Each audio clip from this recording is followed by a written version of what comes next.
ও মাই god, এখানে কি হয়ে গেল? ছেলেটি ভুল করে মেয়েটির চুলটি কেটে ফেললো। তারপর ছেলেটি ইনস্ট্যান্ট একটা বুদ্ধি খাটালো। ছেলেটি বলল, ম্যাম আপনাকে এই লুকে একদম ভালো লাগছে না। বলল, ম্যাম আপনাকে ছোট চুলে একদম ভালো লাগবে। মেয়েটি প্রশংসা পেয়ে বলল, আচ্ছা তাহলে তুমি আমার চুলটি ছোট করে দাও। তারপর ছেলেটি বুদ্ধি কেটে মেয়েটির চুলগুলো ছোট করে দিল। ছেলেটির বুদ্ধির জন্য একটি লাইক অবশ্যই প্রাপ্য। দেখুন চুলটি ছোট করার পর মেয়েটির চুলগুলো দেখে অনেক খুশি। আসলে কি মেয়েটি কি ভালো লাগছে আপনারা কমেন্টে জানান।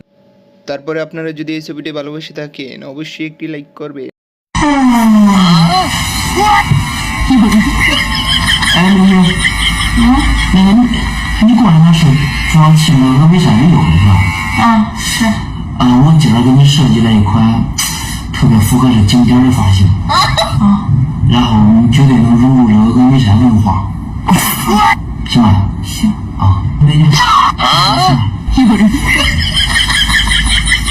真娘脱的。快手，拥抱每一种生活。